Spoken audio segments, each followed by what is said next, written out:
Good evening. I am here in the building. I'm not out and about. I've been welcomed back into the building. It's great to be here tonight talking about this theme of hope for creation. Now, before we get stuck in, this morning I was thinking with the 9:30 service, Nay and I play this game when we're in the car, and I wonder if you play it too. The game is called Where Would You Go Right Now? And it's often a game that we play as we're traveling somewhere, maybe somewhere that we don't want to go, like, I don't know, the supermarket. And we play the game, Where Would You Go Right Now? Nay is a big mountains fan. She loves a snowy mountain. And I am a beach fan. Well, I love the mountains as well, but I love the beach sort of equally. So where would you go right now if you could have a little think? Because we love exploring the world, don't we? We love creation. We love the great outdoors.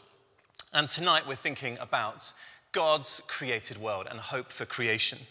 Over the last few years, we've heard so much, haven't we, in the news about the climate emergency, global warming, climate change. It's in the news and the media so much all the time. And the world, as we know, is in a bad way. The planet that we live on is struggling to survive and deal with the amount that we're using it.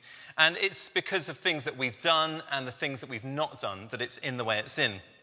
Just some science facts, just to paint a little picture. Now, you've probably heard these on the news, but just a little reminder to get us thinking tonight.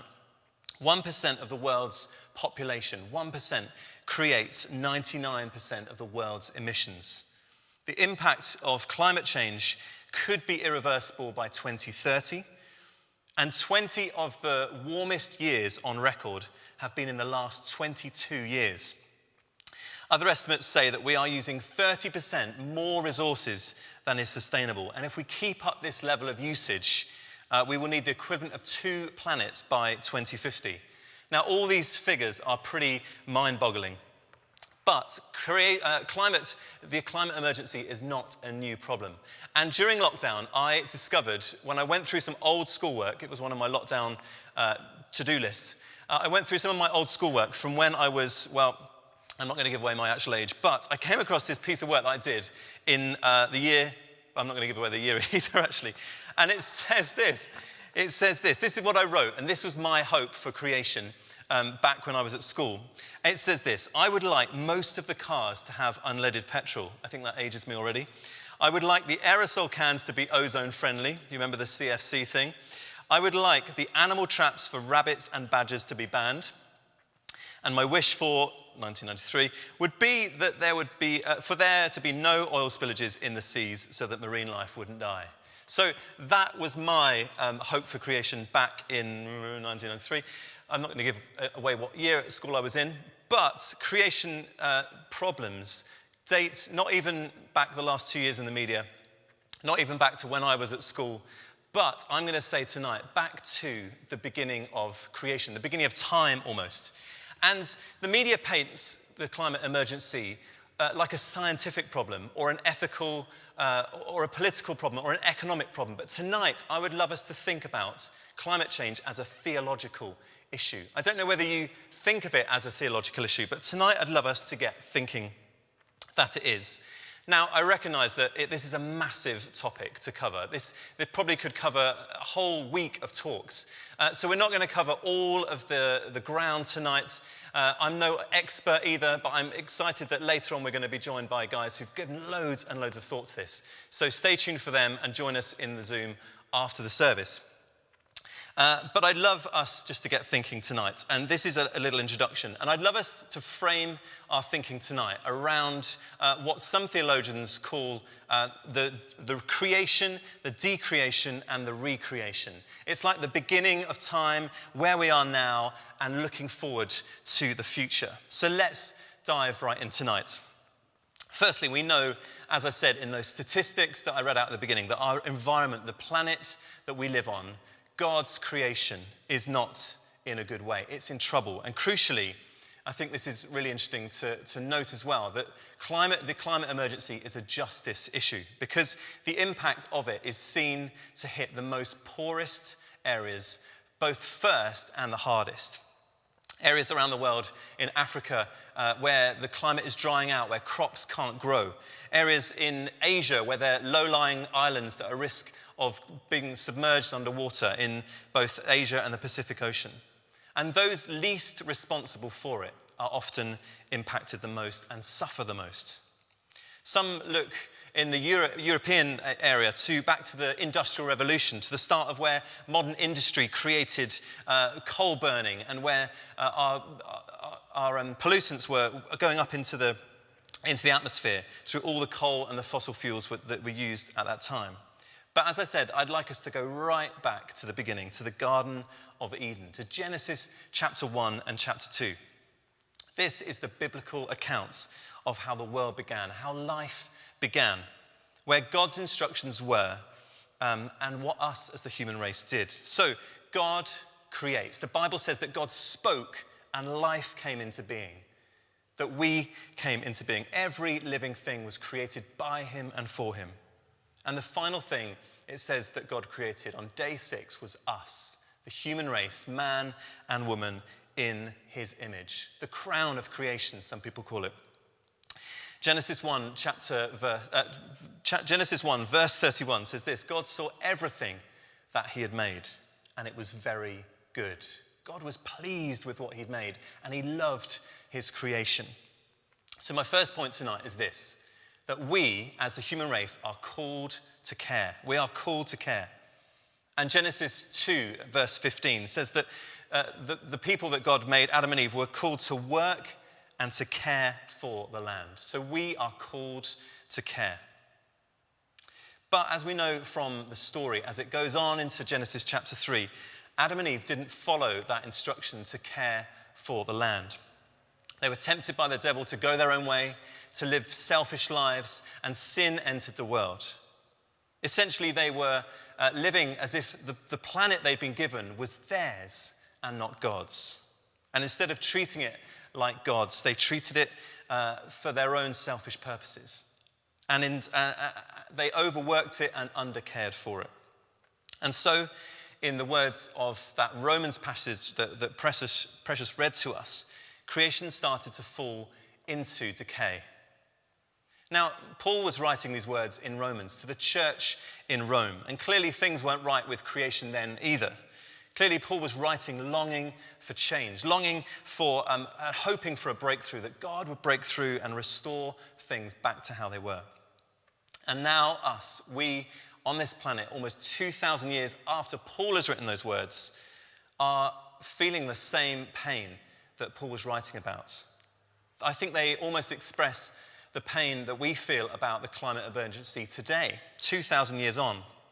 My second point tonight, in this situation now, is that we groan with pain.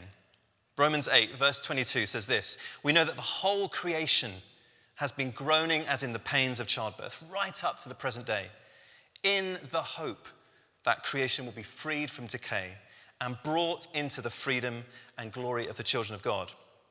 When we look around us, we see an amazing world. We see mountains, jungles, rivers, beaches, all different parts of the world that we can enjoy and go to. The world is awesome, the world is beautiful, but also in decay and pain. And this pains God and this pains us. Creation is groaning, Romans says, and we groan with pain for it, for change, for healing, and for restoration.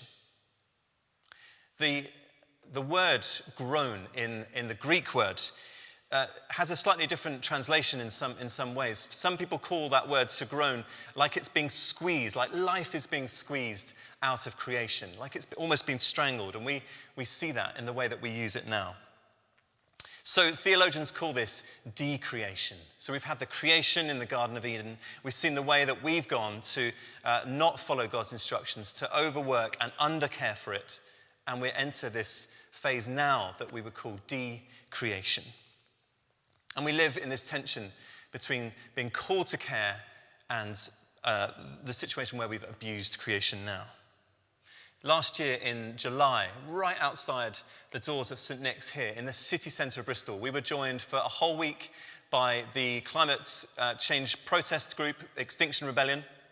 And they set up camp in the park and on the bridge, and they organised a whole series of peaceful protests and lectures and awareness-generating campaign. And some of us in the staff spent some time around the park getting to know some of these guys. And whether or not you agree with the Extinction Rebellion tactics or what they get up to, every one of us, I'm sure, can agree that the cause that they're fighting for is a right one to be fighting for. But it got me thinking about how us as Christians, how us as the church, know both the scientific facts and also the theological truth, that we respond to both the science and the Bible. And this is a unique position for us. I believe Christians can be on the front foot fighting for change, campaigning for policies to change, trying to change our actions in our homes, in our workplaces, in our schools, and wherever we find ourselves. And I believe the church has a key and an influential voice in the discussion. If the church together, that's you and me, all the churches in Bristol, the UK, Europe, and the whole wide world, if we all pull together, it would be a massive impact on how we respond. And just a little illustration of this. St. Nick's, the church, we're part of the Church of England and the Diocese of Bristol. And almost a year ago to this day, last year in November 2019, Bristol Diocese was the first diocese in the whole of the Church of England, in 44 dioceses, I think it is, to declare a climate emergency. We were, as a diocese, hoping and pledging that by 2030, we would cut our carbon emissions to net zero by 2030.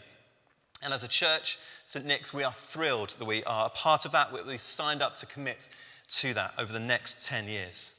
So we know, don't we, that we need to act now. Responding to this affects how we use our money, what the choices are with the food that we buy, with the clothes that we wear, with what we throw away and with what we use. It requires both thought and effort. And I came across a brilliant website as I was preparing for this talk, and that over lockdown I've used as well. And the website's called Count Us In. And this website, you can look it up if you search for it, Count Us In. And it's a brilliant website that has 16 different actions that you can do to help reduce both your energy usage, what you throw away, everything from cutting food waste to repairing belongings and reusing them, to flying less, which I'm sure that most of us have done in the last few months. I've certainly not flown anywhere. And the thing that I loved as well is brilliantly laid out in terms of the effort that it takes and the impact that it has. And one of the things that I've done over lockdown is think about my energy supply in my house. So we've switched to green energy, sustainable energy. And I really recommend checking it out, countusin.org, and there's plenty more that we can talk about that after the service on the Zoom. But, so we've had creation, we've had decreation. The spoiler alert to us thinking theologically about climate change is that we know the ending of the story. We know that God is in the process of restoring and renewing all things. So we groan with creation, but we know that there is hope for creation because we know the ending. We know that God is in the process of recreation. And my third point is this tonight. My third point is we hope for restoration. We hope for restoration. In Revelation chapter 21, it says this: "Then I saw a new heaven and a new earth. For the first heaven and the first earth had passed away. And he who was seated on the throne said, 'Behold, I'm making all things new.'" Throughout the Gospels accounts, Jesus in the New Testament talked a lot about the kingdom of God. He talked about heaven coming to earth, that he was bringing heaven to earth, that heaven was invading earth.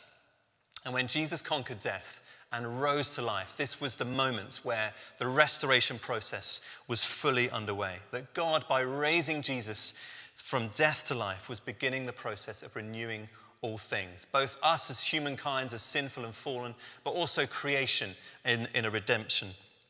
And he was promising the whole of creation a new life.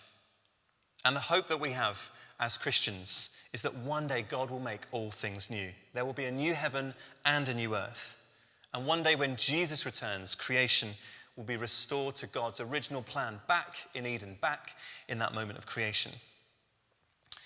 Today is Advent Sunday. It's the first Sunday of Advent. And Advent is a moment where we wait with anticipation and expectation for Christmas, thinking about that first incarnation of God coming to earth as a baby. But what we often forget is that Advent is that also looking towards Jesus coming again, the second coming of Christ. And as we celebrate that Advent, we remind ourselves that Jesus will one day come again to complete the restoration plan.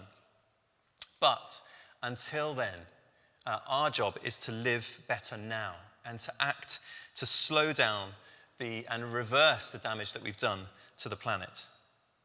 It's got to the point now, scientists think, that if we don't act now, the damage that we do will become irreversible. And when I was young, probably when I was writing this little school piece back in the day, I had this sort of theological understanding that one day we would leave this world, this polluted, this broken, this fallen world. We'd leave it when we die and head to heaven, which was a much better place. And gradually, as I've explored the Bible and read different theologians, I've come to realize that actually when God completes creation, when Jesus comes again, heaven and earth will be one and it will be a new creation. Check out theologians like Tom Wright in his brilliant book, Surprised by Hope. And essentially what Tom Wright is saying in this, reading that Revelation 21 passage, is that God means to restore creation, not to abandon it, not to discard it, but to restore creation. So just because we believe that God will one day make all things new doesn't give us an excuse not to act. It gives us a reason to act right now, to strive to live well, to join in with God's recreation plan. So we know what will happen in the end, and this affects how we live today. So then, what can we do? I touched on it earlier on in the Count Us In little moment, but what can we do now to change how we act? What changes can we make today, tonight even, to be part of that recreation process? Well, I would love, by the wonders of technology, to invite two guests to join me. And the two guests are friends of mine, David Smedley, who's a part of our St. Nick's congregation, and also John White, who is a local church pioneer church leader in Bristol. And I'm going to ask them two questions, because these are the guys that are going to join me on the Zoom at 6:30. So I'm hoping David and John are there. David is right here. Good evening, David. Good to see you. Hi, Matt. How's it going? Yeah, good.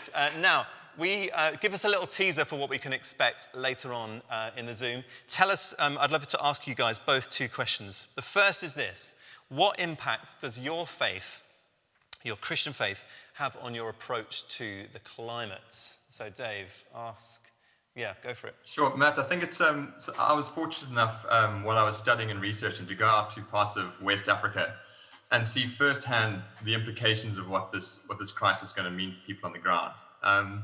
And it's throughout the Bible, as you said, there are these continuous references, one after the other, about how we need to care for the poorest in our society.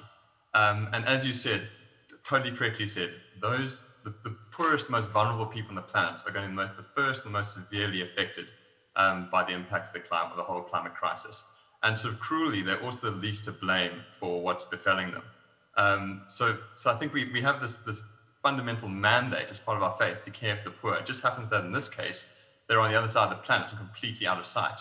Yet the actions that we make here in Bristol in our own lives directly affect what's happening to them. And then also, I think also expanding on what we said earlier, I mean, we have just been given this responsibility for this planet and all its incredible diversity and the wealth of life that it contains. And now that we know the implications of our actions and what they're kind of leading to, I think we have a responsibility to now act on that and deal with it at a global scale. Because I just don't believe that God allowed this sort of magnificent array of creation to come to being just so that we could knowingly destroy it, and we know that we are destroying it. And it's kind of ironic that also that diversity and that abundance is actually what really sustains us and allows us to persist. So the good news is that there's loads we can do. And I just want to stress it's the important of what each of us as an individual can do to kind of mitigate what's happening. And the first thing is just to talk about it. Have conversations with your family, with your friends, and as a church. Not necessarily debates. And that's just because most people don't talk about it. It can be such a polarizing issue and quite a challenging one to bring up.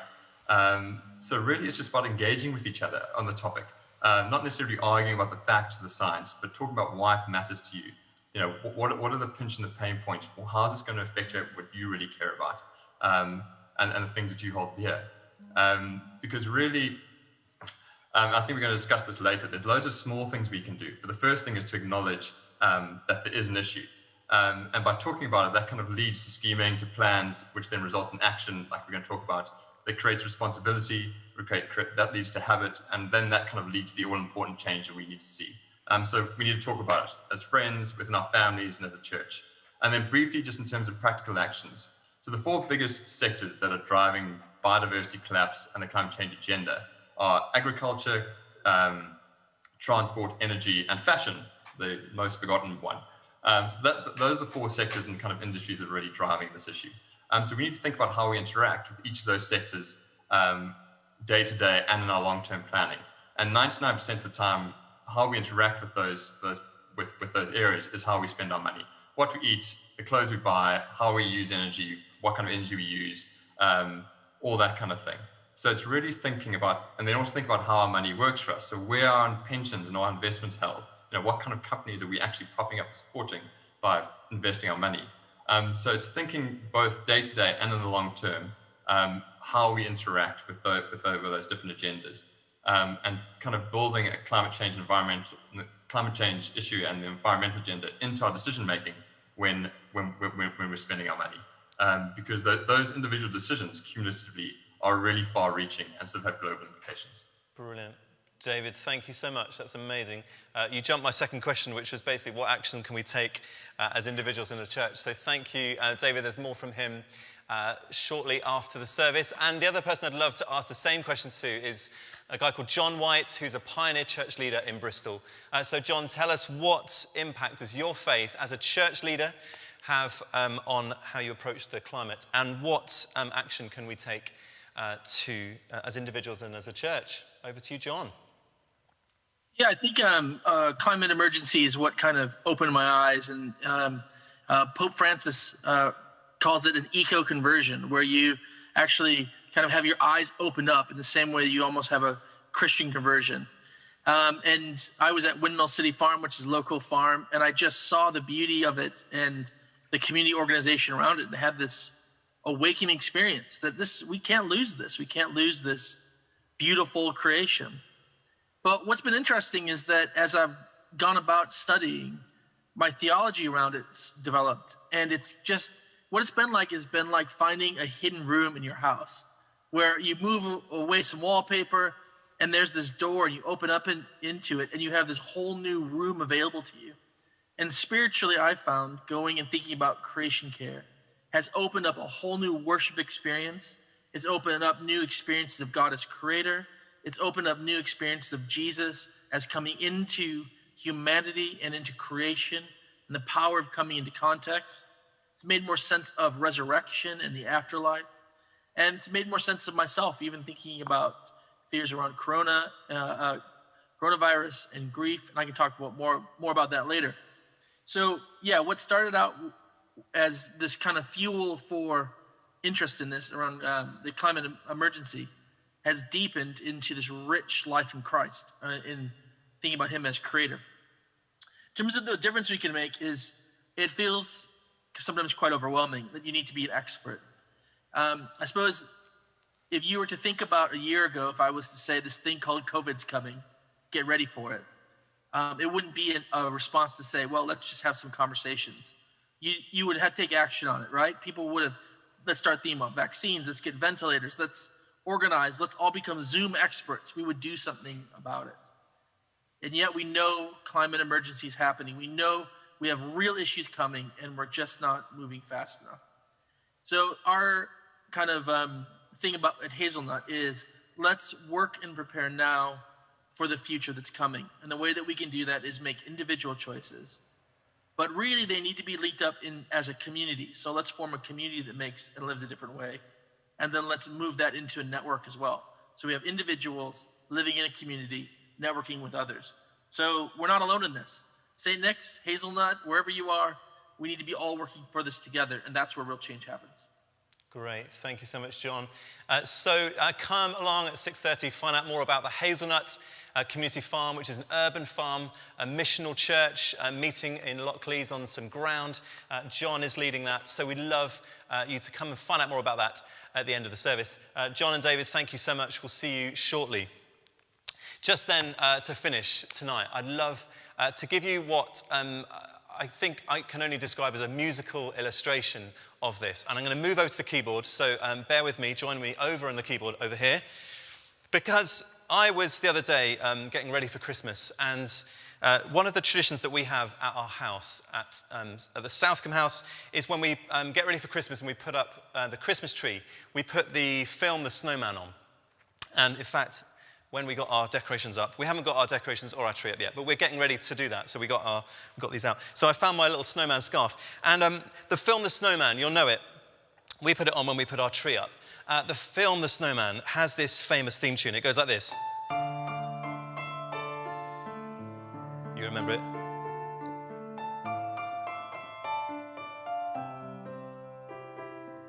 Now, this is my little Bill Bailey moment. I don't know if you know the comedian Bill Bailey, who sort of does comedy moments and talks at the same time. So that's a sort of melancholic tune. It's a sad tune. And you'll know the story of the snowman, where the boy makes the snowman, he comes to life, they have an amazing adventure, they go off to the North Pole, they meet Father Christmas, and then the next morning, what happens is the boy wakes up in the morning, he expects to see, to rush downstairs, to open the door and see the snowman that he's made. And what happens is he opens the door, the sun is blazing, and the snowman has tragically melted. And I was thinking about creation care and our treatment of the planet and our sometimes the groaning that we have in pain about the decay that we see. But the interesting thing about the end of the snowman, and I don't know if you've ever noticed this, but this I saw the other day, and it really spoke to me as a little moment of this whole tension between decreation of the decay that we see in the planet and the hope we have for recreation. Is right at the end of the credits, as the camera zooms out on the boy around the snowman, it suddenly changes from this theme tune that we know to this moment of suddenly the tone changes, and at the end of the credits, we're left with this sort of moment of hope, I think. It goes into a major key, and suddenly what seems so desperate and the decay of the boy and his snowman turns into a moment of hope. So I like to think of the end of the snowman not as a sad moment, not as a moment where we think, oh, that was such a sad moment, but with that little moment of hope where the music changes. You have to wait right to the end of the credits. So next time you watch it, remember that the end of the snowman is not a sad moment, but it's a moment where we can have hope for the promise of new creation, for the restoration of all things, where God hasn't given up on the planet, but is in the process of renewing. So this Christmas, if you watch the snowman, remember that there is hope for creation. I'm going to take my scarf off right now, and thank you so much. I'm getting a round of applause for my moment. So why don't we now? We're going to pray together. We're going to pray for God's world and for our part in the restoration plan. So why don't we, just where we are, just pause and pray, and then we're going to go into worship. So God, we thank you for your amazing creation. Thank you that this is your world that you made. You said it was very good, and you loved creation. You love us.